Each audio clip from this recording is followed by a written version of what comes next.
we're just here today to talk about different blade options for mulchers, because people have been asking us about the difference between wide blades and hammers, and it's a little bit hard to just explain over the phone. So first of all, the biggest confusion comes with wire blades. So most people think we're saying wire blades, as in a blade made out of wire, but we're not. We're saying Y, like the letter Y. And the reason for that is these are wire blades, and when you put them back to back, they look like the letter Y. Okay, so that's a wire blade, as opposed to the cast iron hammers. So wire blades are designed for cutting grass, and hammers are designed for cutting timber or prunings, orchard prunings, or light, timber regrowth to a degree, of course, obviously that's going to cut a lot heavier timber than this.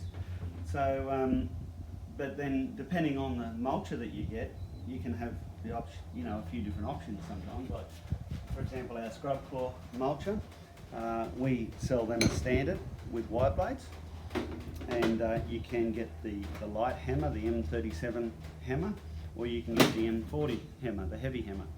So the heavy hammer has a lot more weight behind it, and designed for cutting heavier prunings or heavier timber as such. But in choosing what's right for you, we have a different opinion to the manufacturers, really, which might seem a bit weird, but manufacturers will say hammers for woody material and wire blades for grass generally. I think that's their opinion. So we certainly agree with these for grass. If it's thick grass, you can cut through it easier with wire blades, whereas with a hammer it'll take more power to drive through thick grass.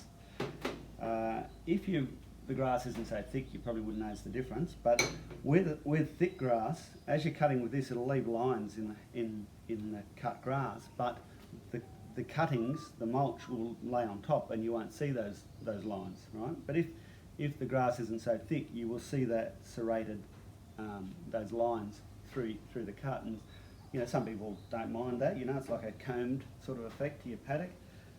Some people like it, some people don't, personal preference. So if you don't like that, you can get these hammers. The trouble with a hammer and grass is that they're going to be very impressive when they're brand new and they're sharp, but it's not practical to get out there and sharpen these things, So you don't want to make your decision on what hammers to use based on what they perform like when they're brand new and they're sharp, because they're going to be blunt most of the time, and that's what you've got to consider, is how do they perform when they're blunt, and are you happy with the job they do? And in considering that, a wire blade is only 8mm thick. Well, these particular wire blades are 8mm thick, right? So when they wear, that's a worn wire blade. I mean, that's not even, you could wear them out a lot more than that, but they're double-sided, they're only 8mm thick. So when they wear, you lose that sharp edge, but the bluntest they get is a 4mm radius, right? Which a blunt wire blade still cuts very well. You'll notice the difference, but it's not. But you'll be very happy. Most people are very happy with the job you get out of a blunt wire blade, as opposed to a hammer.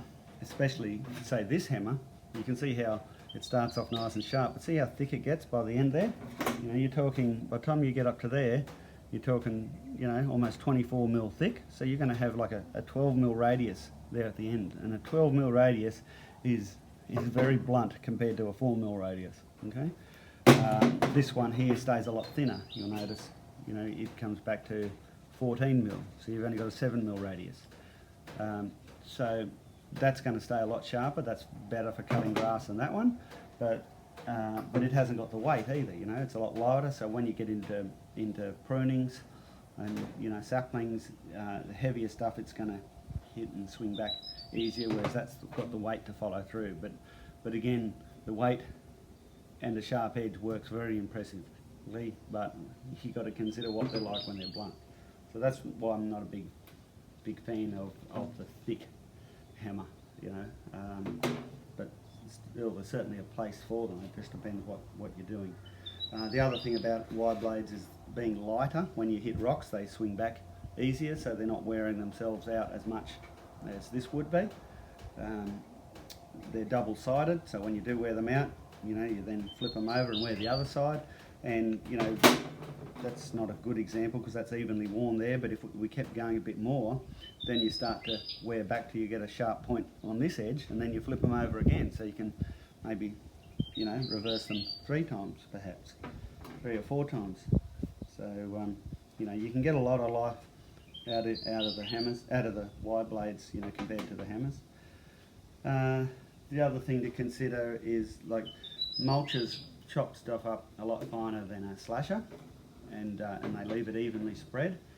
But if you do want to chop it even finer again, then you can get mulchers that have counter blades built into the body of the mulcher. So as it's cut the material and it's dragging it up over the top, you could have these inside the body, positioned along here to slow down that flow of the material, so it has another chop at it and chops it up finer. So these mulchers, the scrub claw mulchers, don't have counter blades at all because most people don't want them.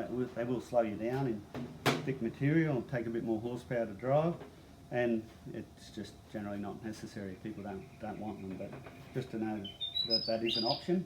And a lot of people buy mulchers, but they don't necessarily buy the right mulchers. I've seen people that have had 2 or 3 rows of counter blades, and when they don't actually want any counter blades, and it's just bogging them down for no reason.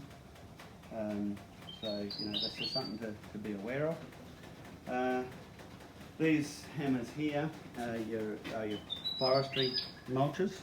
So that's a typical forestry mulcher hammer, and it's just designed for cutting up timber, and that's a typical one. That's lots of brands will use that same style of hammer or something very similar to it, but that's really all it's good for.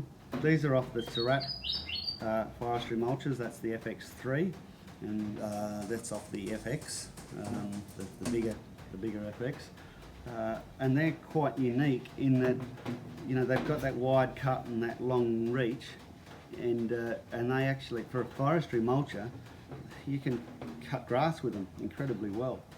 So makes it a more multi-purpose machine. So anyway, they're quite a unique style of hammer. They actually swing. All of these are mounted on, instead of a bolt, it's a solid rod that goes through the rotor. So the rotor sits out here, and when they hit something, they can actually swing back inside the rotor. So they can swing back, around 360 degrees. Whereas these ones are mounted on a bolt on a couple of lugs on the rotor. So when they hit something, they swing back and just get back there, hit the rotor, and stop there. So you've got a lot more protection, with that style of hammer. But anyway, that gives you hopefully a little bit of an understanding about the different blade options. And with the scrub claw mulcher, like I said, we recommend the wide blades. That's what we have as standard. But you can always try a set of hammers, and once you wear them out, and then you form your own opinion of what suits you best. And then you can always go back to the wide blade or stick with the hammers if you prefer. But on the scrub claw, they're your 3 options: the wide blade, the light hammer or the M37 hammer, and then the heavy hammer or the M40 hammer, it's known as. So they're a common hammer that fit other brands of mulchers as well. Okay, thanks for watching.